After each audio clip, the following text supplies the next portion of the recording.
इस दुनिया में हर इंसान को अमीर बनना है, हर इंसान को सक्सेसफुल बनना है और हर कोई उसका रहस्य जानना चाहता है। तो रहस्य आपको बताते हैं किताब के जरिए। उस किताब का नाम है थिंक एंड ग्रो रिच। इसे नेपोलियन हिल नाम के ऑथर ने लिखा था। अमेरिकन ऑथर हैं, बड़े फेमस फाइनेंशियल जो बुक्स लिखी गई हैं उसमें से बड़ी फेमस बुक है जिसका नाम है थिंक एंड ग्रो रिच। इस वीडियो में हम पैसे की बहुत सारी बात करेंगे और जब जब पैसे की बात आती है तो लोग कहते हैं कि पैसा बुरी बला है, पैसा जो इंसान को अंधा बना देता है। लेकिन अगर आप अपने आसपास देखेंगे तो आपको ऐसे लोगों के नाम भी पता चलेंगे जिन्होंने बहुत सारा पैसा कमाया और सोसाइटी में एक पॉजिटिव चेंज लाया। अगर आप बहुत सारा पैसा कमाते हैं और अपने आसपास के लोगों को भी आगे बढ़ने में मदद करते हैं तो आप उस पैसे का सही इस्तेमाल कर रहे हैं, क्योंकि जब तक पैसा नहीं आएगा तब तक बहुत सारी चीजें अपने आसपास बदलेंगी नहीं। पैसा सब कुछ नहीं होता लेकिन बहुत कुछ होता है। नेपोलियन हिल की कहानी शुरुआत में आपको बताता हूं। ये जब 13 साल के थे तो माउंटेन रिपोर्टर नाम का एक न्यूज़पेपर था, उसके लिए आर्टिकल लिखना शुरू कर चुके थे। इनकी जो सोच थी वो नई सोच थी और इन्होंने नए थॉट्स जो हैं इस दुनिया को देने का काम किया। बहुत सारी किताबें लिखी लेकिन थिंक एंड ग्रो रिच उसमें से बड़ी फेमस हुई जिसने इनको पहचान दिलाई। एक बड़ा इंपॉर्टेंट इनकी लाइफ में स्टेप आया था, एक बड़ा टर्निंग पॉइंट आया था बेसिकली जब ये एक बड़े फेमस बिजनेसमैन थे एंड्रयू कार्नेगी, उनका इंटरव्यू करने के लिए गए थे और कार्नेगी ने इन्हें कहा कि आप बड़ा अच्छा इंटरव्यू करते हैं लेकिन मैं चाहूंगा कि आप जो सक्सेसफुल लोग हुए हैं, एक टास्क आपको देता हूं, 500 ऐसे सक्सेसफुल लोगों के इंटरव्यू कीजिए और फिर आप देखिए कि लाइफ में आपको क्या सीखने को मिलता है। तो उस टारगेट को इन्होंने स्वीकार किया और उस जमाने के जो बड़े सक्सेसफुल लोग थे उनके इंटरव्यूज करना शुरू किए, जिसमें Alexander Graham Bell, Henry Ford, यहां तक कि थॉमस एडिसन, उन लोगों के इन्होंने इंटरव्यू किए और उन इंटरव्यूज में जो इनको कॉमन हैबिट्स मालूम चली उनको ही इन्होंने इस बुक में थिंक एंड ग्रो रिच में 13 स्टेप्स के माध्यम से बताने की कोशिश की है। आप देखना शुरू कर चुके हैं लर्निंग सीरीज सीखोगे नहीं तो जीतोगे कैसे। मेरा नाम है आरजे कार्तिक। आइए शुरू करते हैं। ये बुक की समरी 13 स्टेप्स हैं लेकिन मैं 7 स्टेप्स जो हैं, जो बड़ी स्टेप्स मुझे लगती हैं, उनके बारे में आपको डिटेल में बताऊंगा। उससे पहले 13 स्टेप्स आपको बता देता हूं। पहला स्टेप है डिजायर। आपके अंदर उस लक्ष्य को पाने के लिए इच्छा होनी चाहिए। दूसरा है फेथ यानी कि विश्वास होना चाहिए। तीसरा है ऑटो सजेशन यानी कि आत्म सुझाव भी, खुद को सुझाव भी देना शुरू कीजिए। चौथा है आपके पास में स्पेशलाइज्ड नॉलेज होनी चाहिए। 5वां स्टेप है इमेजिनेशन, बहुत बड़ी पावर होती है इमेजिनेशन की। 6वां स्टेप है ऑर्गेनाइज्ड प्लानिंग। 7वां स्टेप है डिसीजन लेने की आपके अंदर पावर होनी चाहिए।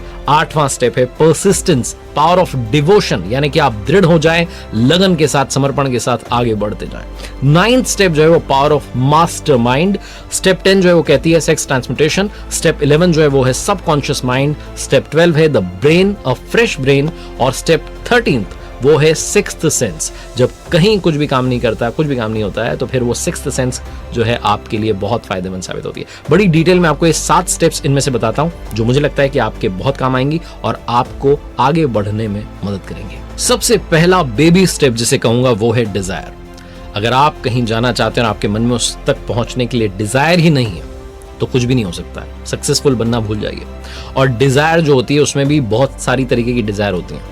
इंसान के मन में अनंत इच्छाएं चल रही होती हैं लेकिन उन इच्छाओं में एक इच्छा ऐसी होती है जो हमेशा दिमाग में चल रही होती है, दिमाग में जल रही होती है, उसे कहते हैं बर्निंग डिजायर। जब आपके पास वो बर्निंग डिजायर है तो आप सक्सेसफुल बनने की तरफ पहला कदम बढ़ा चुके हैं। अगर आप बहुत सारा पैसा कमाना चाहते हैं तो इसके लिए आपको 4 स्टेप जो है फॉलो करने होंगे जिसके बारे में नेपोलियन हिल ने इस बुक में बात की। वो कहते हैं कि आप एक फिक्स्ड अमाउंट जो है डिसाइड कीजिए और पहले पता कर लीजिए कितना आप कमाना चाहते हैं। फिर उस पैसे को, उस फिगर को एक पेपर में लिख दीजिए। फिर आपको कितने समय में वो कमाना है उस डेट को लिख दीजिए। उसके बाद आप उस पैसे को कैसे कमा सकते हैं उसकी प्लानिंग बनाइए और उस प्लान को एक जगह लिख दीजिए। और फिर ये जो है पेपर, इसको आप कम से कम दिन में 2 बार देखना शुरू कीजिए। अपने दिमाग में उस डिजायर को बर्निंग डिजायर के रूप में कन्वर्ट कर दीजिए। वो इच्छा हमेशा जलती रहनी चाहिए ताकि आपको याद रहे कि आपका लक्ष्य क्या है। नेपोलियन हिल जो है अपने बेटे ब्लेयर के बारे में भी एक किस्सा शेयर करते हैं इस बुक में। वो कहते हैं, अगर आपको ऐसा लग रहा है कि सारी बुक जो है सिर्फ पढ़ने, सिर्फ पैसा कमाने के बारे में, तो ऐसा नहीं है। जब आप इसे पढ़ेंगे तो आपको बहुत कुछ समझ में आएगा। नेपोलियन हिल जो है वो इस बुक में किस्सा शेयर करते हैं अपने बेटे ब्लेयर का। उनका बेटा जो था वो सुनने में असमर्थ था। डॉक्टर्स ने कहा कि बोल नहीं पाएगा, सुन नहीं पाएगा, लेकिन नेपोलियन हिल ने इस बात को माना नहीं। उनके मन में एक बर्निंग डिजायर रही कि मेरा बेटा सुने भी और बोले भी। और उन्होंने अपने बेटे में भी वो विल पावर जो थी वो जनरेट की और बेटे ने भी समय के साथ में वो आगे बढ़ा और उसने वो बोला भी, सुनता भी था, लेकिन बाकी लोगों की कंपेयर में थोड़ा कम, लेकिन फिर भी उसने, जो डॉक्टर्स ने कहा था कि बिल्कुल नहीं सुन सकता, बोल सकता है, उसने बोलना भी शुरू किया और सुनना भी शुरू किया। नेपोलियन हिल कहते हैं कि वो जो चमत्कार था वो बर्निंग डिजायर का था, मेरे मन में यही इच्छा बार बार चलती रहती थी, जलती रहती थी कि मेरा बेटा बोले भी और सुने भी। तो ये जो कमाल है ये होगा, बस आपको अपना टारगेट डिसाइड करना है कि आप करना क्या चाहते हैं, पैसा कमाना चाहते हैं या लाइफ में कोई और हैप्पीनेस है उसे ऐड करना चाहते हैं। दूसरा कदम जो आपको रखना है, दूसरी स्टेप जो आपको लेनी है वो है स्पेशलाइज्ड नॉलेज। अगर आपको लगता है कि आपने स्कूल में जो पढ़ा है, कॉलेज में जो पढ़ा है वो सब कुछ है, तो ऐसा नहीं है। लाइफ में जब आप आगे बढ़ते हैं, जो आपको प्रैक्टिकल नॉलेज मिलने लगती है, तो आपको समझ में आता है कि दुनिया उसके आगे भी है, इस जहां के आगे भी और जहां है। वही वाली बात है, आपने ये भी सुना होगा कि सीखने की कोई उम्र नहीं होती है, लगातार सीखते रहना चाहिए। तो बिल्कुल सही बात है, जो सक्सेसफुल लोग हैं वो सीखना बंद नहीं करते हैं।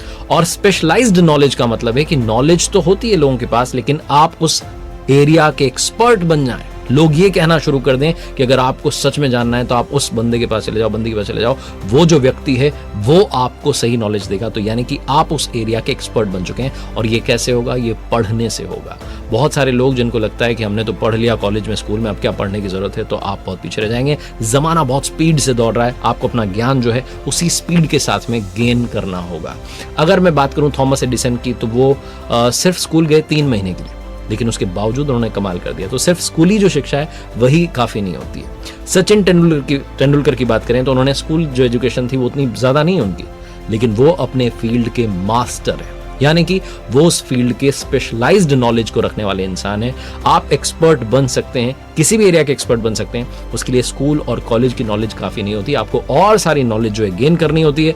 उसके लिए आप क्या कर सकते हैं? तो आप सेमिनार्स अटेंड कर सकते हैं, आप एक्सपर्ट्स के जो वीडियोस हैं वो देख सकते हैं, आप एक्सपर्ट्स की जो ऑलरेडी एक्सपर्ट्स हैं उनकी बुक्स पढ़ सकते हैं। उन एक्सपर्ट से अगर आपकी मुलाकात हो जाती है, 1-to-1 बातचीत हो जाती है, तो उनसे भी काफी कुछ सीख सकते हैं। आसपास हमारे बहुत सारा ज्ञान है, असीमित ज्ञान है, बहुत अथाह ज्ञान भरा हुआ है। बस शर्त यह है कि क्या आप उस ज्ञान तक पहुंचना चाहते हैं। तीसरा स्टेप है इमेजिनेशन, जिसके बारे में हमने काफी बात की बहुत सारे वीडियोस में, और वही जो स्टेप है, वो जो हैबिट है, कॉमन हैबिट, उसके बारे में इस बुक में भी कहा गया है। पावर ऑफ इमेजिनेशन बहुत मैटर करती है। अगर आप जैसा चाहते हैं, जैसा पाना चाहते हैं, वैसा सोचना शुरू कर दें, तो लॉ ऑफ अट्रैक्शन काम करना शुरू करता है। उन चीजों को आप अपनी तरफ अट्रैक्ट करने लगते हैं और वही चीजें आपकी लाइफ में होने लगती हैं। चौथा स्टेप है ऑर्गेनाइज्ड प्लानिंग। प्लानिंग तो हर कोई करता है, लेकिन अगर आप ऑर्गेनाइज्ड प्लानिंग के साथ आगे बढ़ते हैं तभी लाइफ में चेंज आएगा। आपको लगता है कि मैंने प्लान बना लिया, ऐसे ऐसा करूंगा, वैसे वैसा होगा, ऐसे ऐसे नहीं होता है। आपको सारी चीजों को नोट डाउन करना होगा, पेपर पर लिखना होगा और डिसाइड करना होगा कि क्या ये सब हो सकता है, और अगर हो सकता है तो कैसे हो सकता है। एक्सपर्ट्स की राय लेनी होगी। फॉर एन एग्जाम्पल हम बात करते हैं अगर एक स्टार्टअप की, अगर आप कोई स्टार्टअप शुरू करना चाहते हैं और आपके दिमाग में आइडिया आ चुका है, आपने मन में कुछ प्लान बना लिया, तो ऐसी चीजें नहीं होती। आप उस आइडिया को पहले पिच करके देखिए अपने आसपास के लोगों पर। आपके घर में जो लोग हैं उनको सुनाइए कि मैं सोच रहा हूं ऐसा करने का, कैसा लग रहा है। आपके जो दोस्त हैं उनको सुनाइए कैसा लग रहा है। पिच करने की कोशिश कीजिए और समझिए कि यही मेरे कस्टमर बनने वाले हैं। उनके क्या क्रॉस क्वेश्चंस आते हैं, क्या वो सवाल उनके मन में उठ रहे हैं, उन सवालों को समझने की कोशिश कीजिए। आप इतने तैयार हो जाइए कि जब आप स्टार्टअप की दुनिया में सच में जाएं तो फिर आप कमाल कर दिखाएं। आपको पीछे जाने के सारे रास्ते जला देने चाहिए, और वो तभी जलेंगे जब आपकी प्लानिंग जो है वो ऑर्गेनाइज्ड होगी। नेपोलियन हिल भी इस बुक में लिखते हैं कि अगर हम गलत दिशा में जा रहे हैं और सही काम कर रहे हैं लेकिन गलत डायरेक्शन की तरफ जा रहे हैं, फिर वो काम नहीं हो पाएगा। सही काम को सही प्लानिंग के साथ करेंगे तभी वो काम सही तरीके से हो पाएगा। पांचवा स्टेप है परसिस्टेंस, पावर ऑफ डिवोशन। जब भी परसिस्टेंट होने की मैं बात करता हूं तो मैं बात करता हूं उन लोगों की जो अड़े रहे, टिके रहे, दृढ़ रहे और कमाल करके दिखा दिया। जिस तरीके से कहते हैं ना कि जो स्टील है उसको बनाने के लिए कार्बन जो है वो बेसिक है, ठीक वैसे ही सक्सेसफुल बनने के लिए जो बेसिक चीज है वो है आपकी पावर ऑफ डिवोशन। आप कितने लगन के साथ आगे बढ़ रहे हैं, सुपर इंपॉर्टेंट चीज है। और कुछ लोग कहते हैं कि मैं तो लगन के साथ आगे नहीं बढ़ पाता हूं, मेरे अंदर तो परसिस्टेंस है ही नहीं, मैं तो टिका ही नहीं रह पाता, बार बार डिस्ट्रैक्ट हो जाता हूं। तो 4 बड़े आसान तरीके नेपोलियन हिल ने इस बुक में थिंक एंड ग्रो रिच में बताए हुए हैं। पहला तरीका कहता है कि आपका गोल फिक्स्ड होना चाहिए। दूसरा तरीका कहता है अच्छी प्लानिंग होनी चाहिए।